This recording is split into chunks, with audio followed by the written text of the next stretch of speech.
தேவையான இன்கிரீடியன்ட்ஸ் என்னென்னு பார்த்தீங்கன்னா, வேர்க்கடலை, இதை தோல் எடுத்து நான் வச்சுருக்கேன். இது ரோஸ்டட் வேர்க்கடலை. அதுக்கப்புறம் பேரிச்சம்பழம், ஒரு 6லேருந்து 7 பேரிச்சம்பழம் எடுத்து வச்சுருக்கேன். பார்லிஜி பிஸ்கெட், இதை தான் நான் இங்கே இந்த பவுலில் போட்டு வச்சுருக்கேன். இதை 2ஆக உடச்சிக்கலாம். அப்புறம் சர்க்கரை, 5 ஸ்பூன் சர்க்கரை வச்சுருக்கேன். ஒரே ஒரு ஏலக்காய், அப்புறம் கொஞ்சம் நெய். ஸோ இந்த பிஸ்கெட்டை இப்போ நம்ம உடச்சிக்கலாம். இந்த மாதிரி உடச்சிக்கோங்க. ஏன்னா ஜாரில் அப்படியே போட்டு அரைக்க முடியாது.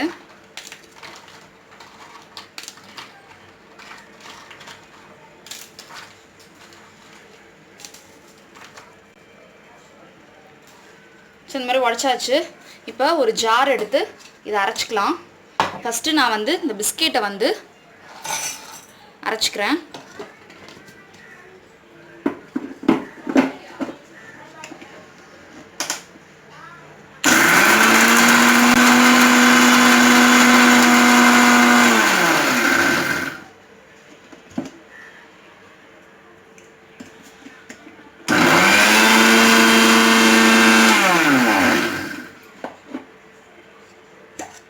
ஸோ இந்த மாதிரி நல்லா பவுடர் ஆகிடுச்சு.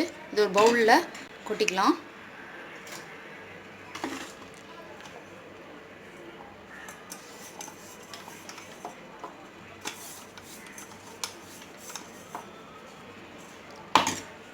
அடுத்தது வேர்க்கடலையை 2ஆக ஃபுல்லாக நைஸாக அரைச்சிடாதீங்க.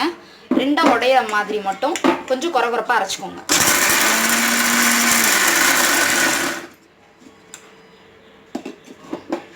ஸோ போதும் பாருங்கள், இந்த மாதிரி இருக்கணும். ஸோ இதையும் இதில் போட்டுக்கிறேன். எல்லாமே ஈக்குவல் ரேஷியோவில் தான் நான் எடுத்திருக்கேன். லாஸ்ட்டாக வேர்க்கடலை போட்டு அரைங்க எப்போவுமே. டேட்ஸை. ஏன்னா நீங்கள் ஃபஸ்ட்டே வேர்க்கடலை எல்லாத்தையும் போட்டிங்கன்னா இதை ஜாரோட ஒட்டிக்கும். ஸோ அதனால் நான் டேட்ஸ் லாஸ்ட்டாக போட்டு அரைக்கிறேன் ஜாரில்.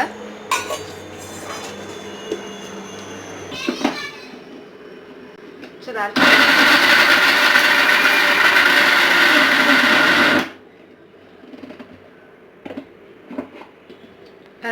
எடுத்துக்கிட்டேன்.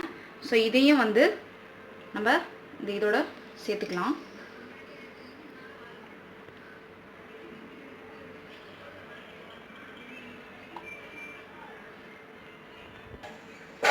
ஸோ இந்த டேட்ஸ் போட்டாச்சு.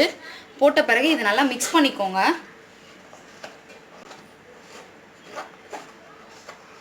கையில் நல்லா நான் மிக்ஸ் பண்ணிக்கிறேன். மிக்ஸ் பண்ண பிறகு பார்த்தீங்கன்னா இந்த மாதிரி தான் இருக்கும். பாருங்கள், இந்த மாதிரி தான் பவுடர் ஃபார்மில் இருக்கும். ஸோ இதை இப்போ எப்படி செய்கிறதுன்னு பார்க்கலாம். ஆன் பண்ணிக்கிறேன். ஆன் பண்ணிவிட்டு கடை கொஞ்சம் ஹீட் ஆகட்டும். ஸோ இதில் நான் 5 ஸ்பூன் வந்து சுகர் வச்சுருக்கேன். ஸோ அதனால் நான் ஒரு 1/2 டம்ளர் அளவுக்கு கொஞ்சம் தண்ணி ஊற்றிக்கிறேன். சர்க்கரையை போட்டுக்கலாம்.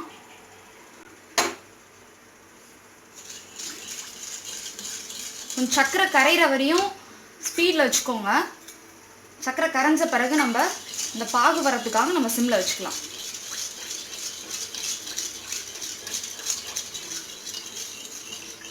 கரைய மாட்டோம். இப்போ சர்க்கரை நல்லா கரைஞ்சிருச்சு. ஸோ நான் அடுப்பை வந்து சிம்மில் வச்சுக்கிட்டேன். ஸோ இது கொஞ்சம் கொஞ்சமாக கொதிச்சு உங்களுக்கு வந்து இந்த கம்பி பதம்னு சொல்லுவாங்க இல்லையா, அந்த மாதிரி வரணும். ஸோ அது வரையும் நம்ம வெயிட் பண்ணலாம். கம்பி பதம் வந்துருச்சான்னு நம்ம செக் பண்ணலாம். சும்மா தொட்டுட்டு இப்படி பண்ணி பாருங்கள். இந்த மாதிரி ஒரே ஒரு இது மாதிரி வரும், ஒட்டிட்டு ஒரே ஒரு இது ஸ்ட்ரிங் மாதிரி வரும். ஸோ அந்த மாதிரி வந்துருச்சுன்னா கம்பி பதம் வந்துருச்சுன்னு அர்த்தம். ஸோ அந்த டைமில் நம்ம அரைச்சி வச்சுருக்கோம் இல்லையா இந்த பவுடரை, இதில் கொட்டிக்கலாம். கொட்டிட்டு நல்லா மிக்ஸ் பண்ணுங்கள்.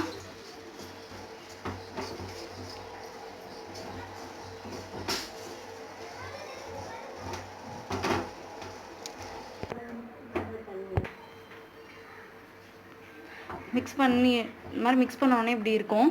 ஸோ இந்த டைமில் கீ ஆட் பண்ணிக்கோங்க. 2 to 3 ஸ்பூன்ஸ் ஆட் பண்ணிக்கோங்க.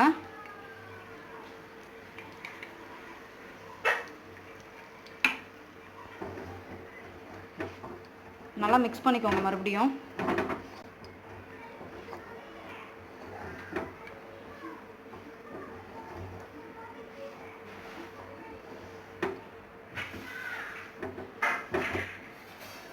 இந்த டைமில் நான் ஒரே ஒரு ஏலக்காய் மட்டும்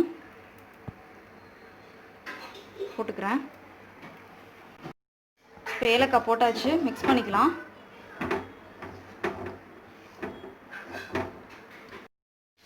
ஸோ இந்த மாதிரி வந்துருச்சு. ஸோ இதை வந்து ஒரு நெய் தடவின பிளேட் நான் வச்சுருக்கேன். ஸோ இந்த பிளேட்டில் ஊற்றிக்கலாம். ஸோ இதை ட்ரான்ஸ்ஃபர் பண்ணிக்கலாம்.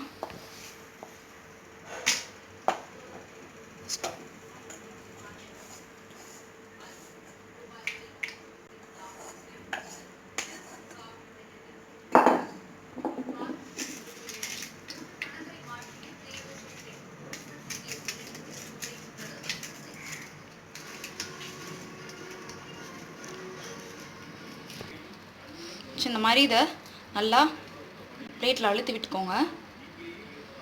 ஈக்குவலாக ஸ்ப்ரெட் பண்ணிக்கோங்க.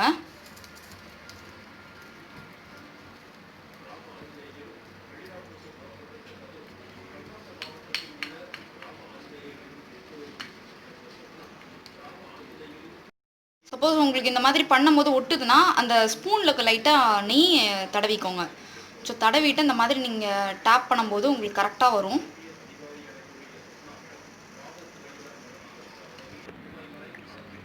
இப்போ நான் ஈக்குவலாக ஸ்ப்ரெட் பண்ணிட்டேன். ஸோ இதை நல்லா ஆற விட்டுடலாம்.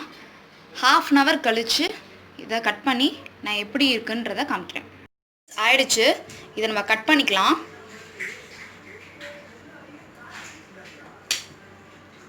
ஸோ ஆறின பிறகு கட் பண்ணிக்கோங்க.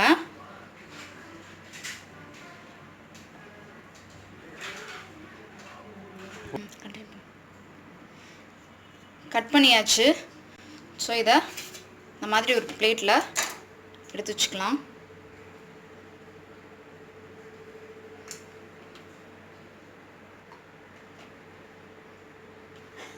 ஸோ பாருங்கள், கரெக்டாக வந்திருக்கு.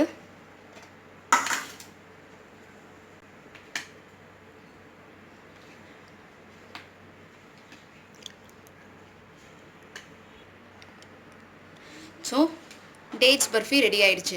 இதை செஞ்சு பார்த்துட்டு எப்படி இருக்குன்னு சொல்லிவிட்டு எனக்கு கமெண்ட்ஸில் சொல்லுங்கள். கண்டிப்பாக ட்ரை பண்ணி பாருங்கள். சூப்பராக இருக்கும். ரொம்ப ஹெல்த்தியான ஒரு டிஷ்ஷு. தேங்க்ஸ் ஃபார் வாட்சிங். Subscribe my channel.